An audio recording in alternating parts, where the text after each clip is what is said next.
welcome to the channel. আজি আৰু এটা নতুন ভিডিও লৈ আহিছো সকলোৰে বাবে আৰু আজিৰ ভিডিওটোত আমি আৰআৰবি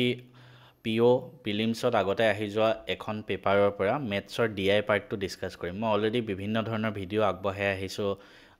এই সিৰিজটোত বিভিন্ন ধৰণৰ পিওআইকিউ মই দেখাই আহিছো। আগৰ ভিডিও কেটাও যদি চাব বিচাৰে ডেসক্ৰিপচনত লিংক দিয়া থাকিব, তোমালোকে চাই ল'বা। আজি মই এক্স্যাক্টলি সেম যিবিলাক ডিআই আহিছিলে আগতেও কৰাইছো বহুত কেটা বস্তু। আজি মই ডিআই আৰু কেটামান টপিক কৰাই দিম আৰু কেনেকুৱা ধৰণৰ প্ৰশ্ন আহে, আমি কেনেকৈ সলভ কৰিব লাগে আমি নিজে চাম। মই নিজেও 3টা বেংক এক্সাম ক্ৰেক কৰিছিলো আৰু হেতু কাৰণে মই এইবিলাক গাইডেন্সৰ ভিডিও তোমালোকলৈ আগবঢ়াই থাকো। আৰু মেথছৰ যদি ডিটেইল সিৰিজ মানে থিওৰিখিনি জানিব লাগে তেনেহলে তোমালোকে আমাৰ মেথছৰ কোৰ্সটো জয়েন হৈ ল'ব পাৰিবা। আমাৰ মেথছৰ কোৰ্সটো মেথছ এণ্ড ফিজিক্স অফ এপ্লিকেশনটোত গ'লে তোমালোকে বেংকিং বা এসএসসি তাত গ'লে জয়েন কৰি ল'ব পাৰিবা। ঠিক আছে, এতিয়া আমি বেছি দেৰি নকৰি আমাৰ কুৱেশ্যনলৈ গৈছো। তো ফাৰ্স্ট আমাৰ কুৱেশ্যন কি কৈছে চাও। Read the following bar graph. এনেকুৱা এটা কুৱেশ্যন আহিব, বাৰ গ্ৰাফ। ইয়াতে ডিআই মানে কি জানানে, ডেটা ইন্টাৰপ্ৰিটেশ্যন। একেবাৰে সহজ বস্তু, জাস্ট ক্যালকুলেশন আৰু অলপ মানে এৰিথমেটিক জানিলে আমি কৰিব পাৰিম। তো ইয়াত ডেটা দিয়া থাকিব, তাৰ পৰা আমি কুৱেশ্যন বনাব লাগিব। এতিয়া ইয়াত কি দিয়া আছে, এনেকুৱা গ্ৰাফ কিছুমান দিয়া আছে য'ত কি কৈছে ইহঁতে total number of fruit cake and chocolate cake sold by 5 different shop. মানে চোৱা, এ মই ক'লা কৰি লৈছো ৰংটো, এতিয়া ভালকে দেখিবা। এ বি চি ডি ই এইকেইখন কি হয়, এখন দোকান হয়। আৰু নীলা মানে কি হয়, ফ্ৰুট কেক। আৰু এই যোনটো অলপ অৰেঞ্জ কালাৰ হয় সেইটো কি হয়, চকলেট কেক। তো এ ফ্ৰুট কেক কিমান বেচিছে নীলাটোৱে দেখাব, অৰেঞ্জটোৱে দেখাব চকলেট কেক কিমান বেচিছে। তো আমি কিন্তু ভ্যালুটো নাজানো ন কিমান, তো আমি এতিয়া ভ্যালুটো উলিয়াই ল'ব লাগিব। এতিয়া আমি কেনেকৈ ভ্যালু উলিয়াম চোৱা, একদম ওপৰ প্ৰথমটোৱে দেখাইছো 0, তাৰপিছত 1 2 3 4 5। ঠিক আছে, আমি যদি চাওঁ 1 2 3 4 5, 5 ঘৰ আছে। কি আছে, 5 ঘৰ হয়নে। 0 পৰা 15 লৈকে 5 ঘৰ আছে। আৰু কিমান গেপ আছে, 0 পৰা 15 লৈকে 15 গেপ আছে। 5 ঘৰত 15 গেপ, তাৰমানে এডাল ঘাটত কিমান হ'ব, 3 কে যাব হয়নে নহয়। তাৰমানে আমি কি ক'ব পাৰোঁ, মই এটা জাষ্ট দেখাই দিছোঁ, পৰীক্ষাত লিখি দিব নালাগে এইবিলাক। পৰীক্ষাত যিমান পাৰি মুখত কৰিব চেষ্টা কৰিবা। তো চোৱা 3 কে গ'লে এইখিতে 3, তাৰপিছত 6, তাৰপিছত 9, তাৰপিছত 12, তাৰপিছত 15 হ'ব। তাৰমানে এডাল ঘাটত 3 কে আছে। ঠিক আছে, এতিয়া আমি নাম্বাৰখিনি পাৰিলে লিখি ল'ম। এতিয়া চোৱা 30 হ'ল, তাৰপিছত এইটো চোৱা ছেকেণ্ড ঘাটত আছে 1 2। এডাল ঘাটত যদি 3 কে থাকে, ছেকেণ্ড ঘাটত 6 ঘৰ যাব, মানে 36 হ'ব এইখিনিতে। এইটো চোৱা 45তকৈ এডাল ঘাট তলত আছে, মানে 3 কম, তাৰমানে 42। এইটো চাওঁ 60 আছে, 60তকৈ দুটা ঘাট ওপৰত, এটা ঘাটত 3 কে হ'লে দুটা ঘাটত 6, 66। এইটো চাওঁ 90তকৈ 1 2 3, তিনিটা ঘাটত আছে। 3 দুগুণ 3 3 গুণ 9, 99 হ'ব। সিমিলাৰলি এইটো যদি চাওঁ 75 আৰু এটা ঘাট ওপৰত, মানে 78। এইটো 75 78 81 84। সিমিলাৰলি এইটো ডাইৰেক্ট লাগি আছে, এইটো চিন্তাই নাই 120। এইটো চোৱা 105তকৈ এটা ঘাট ওপৰত 108, তেনেকৈ চব বনাই ল'ব লাগিব। এইটো হ'ব 60, এইটো হ'ব ডাইৰেক্ট লাগি আছে 90। ঠিক আছে, এতিয়া আমি কুৱেশ্যন কেইটা ইজিলি কৰিব পাৰিম। এতিয়া আমি ডাইৰেক্ট কুৱেশ্যনত যাওঁ। কুৱেশ্যন কি কৈছে, find the average number of fruit cake sold by A B C D. Average মানে কি, গোটেইকেইটা যোগফল ডিভাইডেড বাই টোটেল। তাৰমানে ইয়াত কেইটা ভেলু আছে, 1 2 3 4, 4টা ভেলু ডিভাইডেড বাই 4। এতিয়া গোটেইকেইটা যোগফল কি, fruit cake A B C D, A B C D. Fruit cake মানে কি হয়, নীলাটো। তো 36 আমি ইয়াতে যোগ কৰি দিম। ঠিক আছে, সেইফালে লিখি লওঁ 36 66 লিখি লোৱা লাগিলে। চৰি, পৰীক্ষাত লিখি থাকিব নালাগে, যিমান পাৰি মুখত কৰিবা। মই ইয়াতে আগৰ পৰা আহিছোঁ কাৰণে 78 আৰু 120। ঠিক আছে, তো এইকেইটা যোগ কৰি ডিভাইডেড বাই 4 কৰা। পৰীক্ষাত কিন্তু বাৰে বাৰে কৈছোঁ লিখি নাথাকিবা, মই দেখাবৰ কাৰণে লিখি আছোঁ, নহ'লে মই মুখত কৰিম। তো 120 78 36 66 কি কৰিম, 8 6 14, 14 6 20, 20ৰ শূন্য হাতে গ'লে 2, 2 2 4 7 11 3 14 6, 20ৰ শূন্য হাতে গ'লে 2, 2 3 300 বাই 4। 300ক এইটোক চোৱা 2ৰে কাটিলে 2, 2ৰে কাটিলে 150, 2ৰে ইয়াক কাটি দিয়া 75। এনচাৰ হ'ব 75। নেক্সট কুৱেশ্যন চোৱা, আকৌ এটা বেলেগ টাইপৰ প্ৰশ্ন আহি যাব ডিএড কিন্তু এনেকৈ। If the selling price of each fruit cake and chocolate cake sold by C is ₹300 and 200 respectively. মানে চি এ এটা ফ্ৰুট কেক এটা চকলেট কেক বেচে ঠিক আছে আৰু ইয়াতে চকলেট কেকৰ এটাৰ প্ৰাইচ 300 টকা সৰি ফ্ৰুট কেকৰ এটাৰ প্ৰাইচ 300 টকা আৰু চকলেট কেকৰ এটাৰ প্ৰাইচ 200 টকা তো আমাক কৈছে find the ratio of total selling price of fruit cake total যিমান হৈছে divided by total selling price of chocolate cake total যিমান হৈছে ইহঁতৰ ৰেশিওটো লাগে তো এটা কেনেকৈ উলিয়াম এটা 300 টকাকে বেচে আৰু এই ফ্ৰুট কেক কেইটা বেচিছে আমি যদি চাওঁ সি এ ফ্ৰুট কেক বেচিছে 78 ইটো বেচিছে 84 তো এইটো বেচিছে 78 এইটো বেচিছে 84 কোনবাই কি কৰিব এই দুইটা পূৰণ কৰিব তাৰপিছত এখিটা লিখিব কোনবাই এই দুইটা পূৰণ কৰিব এখিটা লিখিব কোনো দৰকাৰ নাই ঠিক আছে ডাইৰেক্ট ৰেশিও উলিয়াব দিছে ডাইৰেক্ট লিখি দিয়া ওপৰত কি হ'ব 300 * 78 তলত কি হ'ব এটো লগত 200 * 84 0 0 কাটা যাব এটা চোৱা 78 আৰু 84 আছে ন 3 ৰে কাটি দিব পাৰি নেকি 3 2 6 3 ৰে এটো কাটি দিয়া কিমান হ'ব 27 হল 2 ৰে এক কাটি দিয়া 13 3 ৰে এক কাটি দিয়া 9 13 ইsto ভুল হল নেকি কিবা আমাৰ আচ্ছা সৰি এটো ভুল হৈছে 28 হ'ব লাগে ন 3 ৰে এক কাটিলে 28 হ'ব লাগে ভুল হল আকৌ এবাৰ কৰি দিছো 300 * 78 200 * 84 3 ৰে 2 ৰে কাটিলো টান লাগিলে 39 2 ৰে কাটিলে 42 3 ৰে কাটিলে 13 3 ৰে কাটিলে 14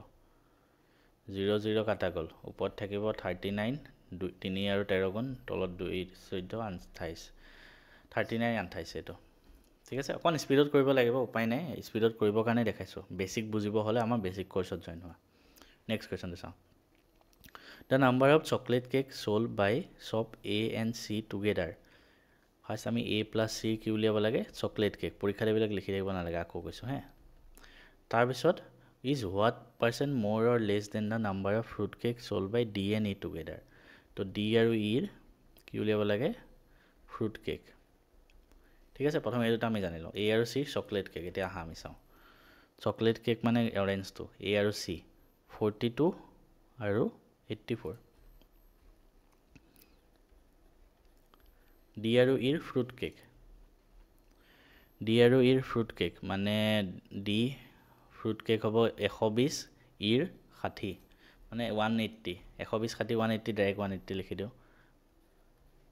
ঠিক আছে একিটা ভালকে লিখিছো একিটা কিমান হ'ব 6 126 আমাক খুদিছে যে মন ৰাখিবা A আৰু C এটো যিমান ভ্যালু আছে হেতু what percent more or less than এটো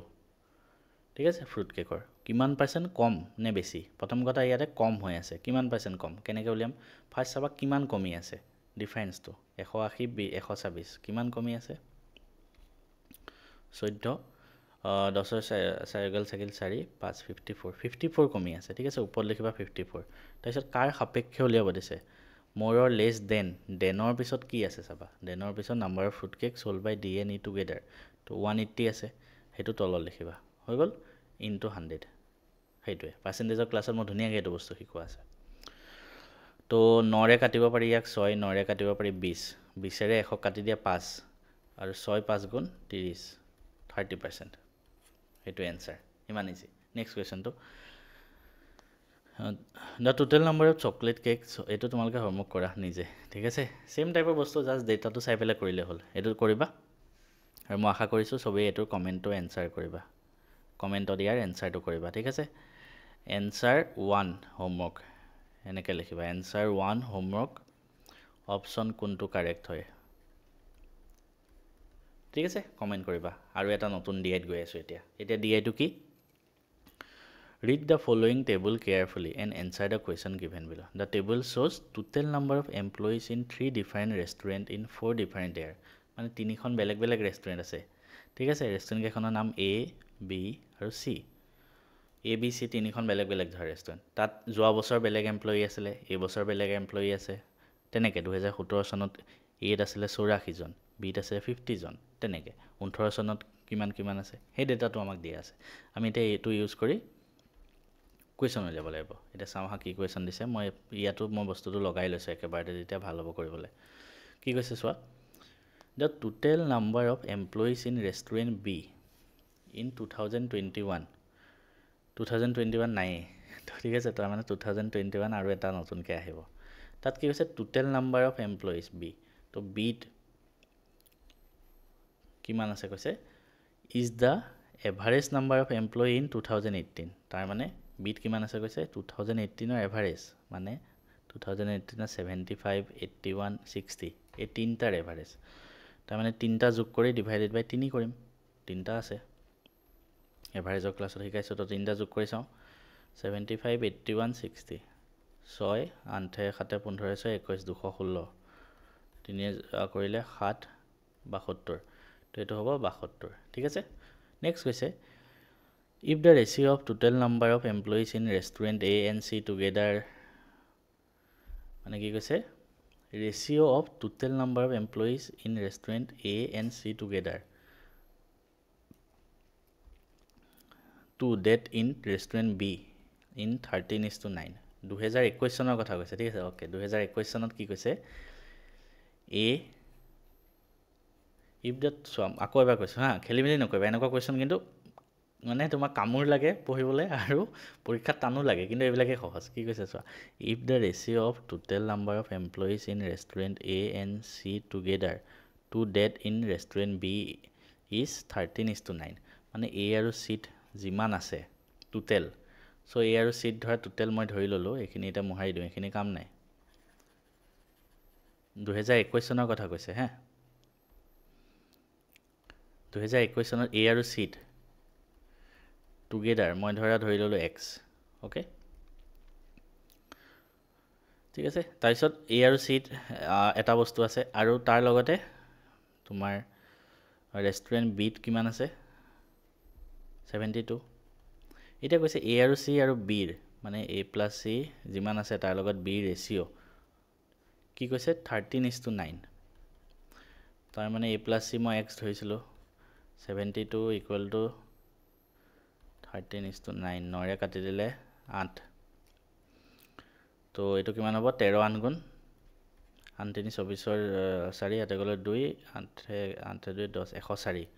তো 2021 চনত A আৰু C টোটেল কিমান আছে A + C 104 জন আছে ঠিক আছে 2021 চনত ওকে এখিনি লাগে ওলাল তো কৈছে then find the total number of employees in A and C together হেটোৱে উলিয়াব দিছে 104 ইমান ইজি চোৱা নেক্সট হৈছে total number of employee in C ৰেষ্টুৰেণ্টত 2016 এবাৰ 2016 দিয়া নাই ইয়াত আকৌ এটা আহিল 2016 কি কৈছে C ৰেষ্টুৰেণ্টত x + 30 আছিল তো x + 30 আছিল okay if the average number of employee মনত ৰাখিবা কি এভাৰেজ নাম্বাৰ কাৰ উলিয়াব দিছে in C in 2019 and 2016 2019 C কথা কৈছে C ৰেষ্টুৰেন্ট C কথা কৈছে 2019 ত 35 জন আৰু 2016 ত এটো আছে তো এই দুটাৰ এভাৰেজ তো এভাৰেজ উলিয়ালে আমি কি কৰো যোগ কৰো 35 + x + 30 ডিভাইড বাই কিমান হ'ব 3 নে 2 2 হ'ব কিয় কাৰণ এটা আৰু দুটা ভ্যালুৰ হে এভাৰেজ উলিয়াইছো হেটো এভাৰেজ কিমান কৈছে 39 তো এটো কৰিলে কিমান হ'ব এটো পইণ্ট কৰিলে 78 হ'ব এফালে কিমান হ'ব 35 আৰু 30 যোগ কৰিম 65 + x তো x কিমান হ'ব 13 মুখত কেনেকৈ কৰিলো 78 - 65 কৰিলে 13 ওলাব নেক্সট কোৱেশ্চনত আহা find the ratio between total number of employees in restaurant A in 2018 2018 ত ৰেষ্টুৰেন্ট 8 কিমান আছিল 75 to the total number of employee in C in 2019 C 2019 চনত 35 এই দুটা ৰেশিও লেব লাগে পাছৰে কৰিলে 15 পাছৰে কৰিলে 7 ইয়াতকে ইজি বস্তু একো নাই নেক্সট চাও find the difference between the total number of employees in restaurant C কি কৈছে চাবা ৰেষ্টুৰেন্ট C 2017 চন আৰু 2020 চনত টুগেদাৰ তো ৰেষ্টুৰেন্ট C আহিলো 2017 27 আৰু 20 ত 58 ঠিক আছে তো 27 আৰু 58 দুইটা যোগ কৰা 5 হাতে গলে 1 85 আছে ঠিক আছে তাৰ লগত কাৰ ডিফাৰেন্স উলিয়াব দিছে and total number of employees in restaurant A and B in 2018 2018 to A আৰু B total 75 প্লাছ 81 156 তাৰ পৰা 85 বিয়োগ কৰি দিয়া 71 ঠিক আছে সেইটোৱে ইমানখিনি আছিলে ইয়াতকৈ ইজি বস্তু এইবিলাক একেবাৰে ইজি বস্তু ঠিক আছে ডিআই বস্তুটো কৰিব জানিলে হ'ল আৰু মাথা খটাব লাগিব প্ৰেক্টিছ কৰিব লাগিব ডিআই যিমান প্ৰেক্টিছ কৰা সিমান ভাল প্ৰেক্টিছ মেটেৰিয়েল যদি ল'ব আছে ভিডিঅ'টো শেষলৈকে চাই থাকা গম পাই যাবা ধুনীয়াকৈ থেংক ইউ ছ' মাছ এটা আপডেট দি থওঁ যিসকলে এই ভিডিঅ'টো চাই আছে আপোনালোকে হয়তো বেংকিং এক্সামৰ যদি প্ৰিপেৰেশ্যন কৰিব বিচাৰিছে মই কিছুমান কোৰ্চ নিজৰ ফালৰ পৰা প্ৰস্তুত কৰিছোঁ আৰু ফাৰ্ষ্ট অফ অল কৈ থওঁ এই কোৰ্চকেইটা কিয় ল'ব লাগে এই কোৰ্চখিনি কমপ্লিটলি মই ডিজাইন কৰা মই নিজে কুৱেশ্যন বিচাৰি আপোনালোকৰ কাৰণে PDF আকাৰে বনাইছোঁ আৰু মই নিজে যিহেতু বেংক এক্সাম ময়ো ক্ৰেক কৰিছিলোঁ 3টা ফাৰ্ষ্ট মই ক্ৰেক কৰিছিলোঁ IBPS clerk then IBPS SO IT officer আৰু RBI তো মই নিজৰ যিখিনি নলেজ আছে সেইখিনি হিচাপত মই এইকেইটা কোৰ্চ আপোনাৰ কাৰণে প্ৰস্তুত কৰিছোঁ কাৰোবাৰ যদি মন যায় ল'ব পাৰে ফাৰ্ষ্ট অফ অল কোৰ্চকেইটাৰ কথা কৈ থওঁ এটা আছে ইংলিছ বাণ্ডল ফৰ বেংকিং এটা আছে ৰিজনিং বাণ্ডল ফৰ বেংকিং এটা আছে মেথছ বাণ্ডল ফৰ বেংকিং গোটেইকেইটাৰ প্ৰাইচ মাত্ৰ 250 ৰুপিজ ইয়াত আপোনালোকে কি পাব ইয়াত আপোনালোকে চেপ্টাৰ ৱাইজ কি পাব যিমান চেপ্টাৰ আছে চবৰে chapter wise MCQ plus PYQ previous year question ঠিক আছে তাৰ লগতে ইয়াৰ ডিটেইল সলিউশ্যনো থাকিব PDF প্ৰত্যেকটো চেপ্টাৰ আপোনালোকে প্ৰেক্টিছ কৰিবৰ কাৰণে য'ৰ ত'ৰ পৰা বিচাৰি ফুৰিব লাগে তো এগালমান এটা ছাবজেক্টৰ কমেও 10,000টা আপোনালোকৰ MCQ আছে পাৰ ছাবজেক্ট ঠিক আছে এটা ছাবজেক্টত 249 ইয়াৰ উপৰি আপুনি মেথছৰ কোৰ্চটোত নিউ পেটাৰ্ণৰ DI পাই যাব এক্সট্ৰাকৈ ইংলিছৰ কোৰ্চটো আমাৰ বেংকিঙত বেছিখিনি ৰিডিং কম্প্ৰেনশ্যনে আহে তো ইয়াত 100 ছেট 100টা ছেট আপোনালোকৰ RCA দিছোঁ সিমানখিনি প্ৰেক্টিছ কৰিলে হৈ যাব এগালমান আছে ৰিজনিঙত স্পেচিয়েল ফিচাৰ এইটোৱে যে 1000 পাজল আছে 1000 পাজল এক্সট্ৰাকৈ আছে চেপ্টাৰ ৱাইজ বস্তুটো আছেই তাৰ উপৰি এইখিনি এক্সট্ৰা বস্তু আপুনি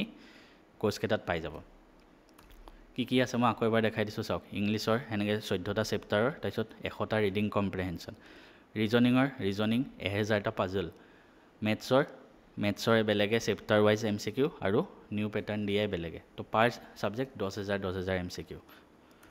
আৰু এই গোটেইখিনি যদি আপুনি একেলগে ল'ব বিচাৰে এটা বাণ্ডলতে বেংক মহা বাণ্ডল বুলি সেইটো জাষ্ট 479 কাৰণ চবেই ল'ব বিচাৰে তো এইটো মই একেবাৰে কম দাম ৰাখি দিছোঁ 479 ৰুপিজ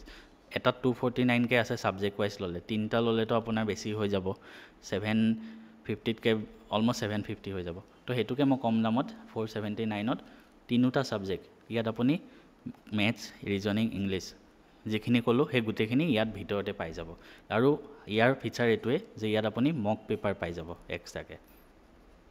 তো আই হোপ এইটো লোৱাটো বেছি ভাল কাৰণ ইয়াত মক টেষ্টৰ পেপাৰ আছে 25টা ঠিক আছে মক টেষ্টৰ পেপাৰ যদি কোনোবাই বেলেগে ল'ব বিচাৰে সেইটোও মই বেলেগকৈ ৰাখিছোঁ সেইটো আপোনাৰ জাষ্ট 199 25টা মক পেপাৰ পাই যাব পিয়'ৰ কাৰণে হা মই ইয়াত ক্লাৰ্কৰো বাৰু এড কৰিম পিছত পিয়'ৰ কাৰণে 25টা মক পেপাৰ তাৰে 10খন প্ৰিলিমছৰ 15খন মেইনছৰ মই অলপ আগত যিখিনি কোৰ্চ ক'লোঁ সেইখিনি মেইনছৰ কাৰণেও হৈ যাব সেই PDFখিনি ল'লে প্ৰেক্টিছৰ কাৰণে এনাফ আৰু মই নিজে যিহেতু মেথছখিনি বেছি ভালকৈ পাৰোঁ মোক যদি ইংলিছ পঢ়াব দিয়ে মই পঢ়াব নোৱাৰিম কিন্তু মেথছ যদি পঢ়াব দিয়ে বা ৰিজনিং পঢ়াব দিয়ে মই পঢ়াই দিব পাৰিম ধুনীয়াকৈ তো সেইটো কাৰণে মই মেথছৰ ধুনীয়াকৈ মই এক্সপ্লেইন কৰি বুজাই ভিডিঅ' আকাৰে এটা কোৰ্চ প্ৰস্তুত কৰিছোঁ সেইটো জাষ্ট 1500 টকা আৰু এই যিমানবিলাক কোৰ্চ হ'ল গোটেইখিনি লাইফ টাইমৰ কাৰণে আপুনি পাই যাব আৰু এই কোৰ্চটোত 1500 টকাত আপুনি গোটেইখিনি পাই যাব আপোনাৰ MCQ চেপ্টাৰ ৱাইজখিনিতো মই বাণ্ডেলখিনি থাকিবই প্ৰেক্টিছৰ কাৰণে তাৰোপৰি ভিডিঅ' এইখিনি হ'ল ভিডিঅ' 5টা ভিডিঅ' স্পীড মেথছৰ এৰিথমেটিকৰ 13টা DIৰ 5টা আৰু ইয়াত এড হৈ গৈ থাকিব যিমান দিন হৈ থাকিব তো কম দামত থাকোঁতে গোটেইখিনি কোৰ্চ লৈ লওক আপোনাৰ নিজৰে ভাল হ'ব ল'বৰ কাৰণে আপুনি কি কৰিব মেথছ এণ্ড ফিজিক্স হাব সেই এপটো ডাউনলোড কৰি লওক ঠিক আছে মেথছ এণ্ড ফিজিক্স হাব সেই এপটো ডাউনলোড কৰি ডেছক্ৰিপশ্যনত লিংকো দিয়া থাকিব আপুনি এপটো ডাউনলোড কৰি বেংক SSC বুলি এটা ফ'ল্ডাৰ থাকিব সেই ফ'ল্ডাৰটোত গ'লে আপুনি বাই কৰি ল'ব পাৰে অথবা আপোনালোকৰ সুবিধাৰ কাৰণে ডেছক্ৰিপশ্যনত ধুনীয়াকৈ লিংক দি থৈ দিম তাৰ পৰা বাই কৰি ল'ব পাৰে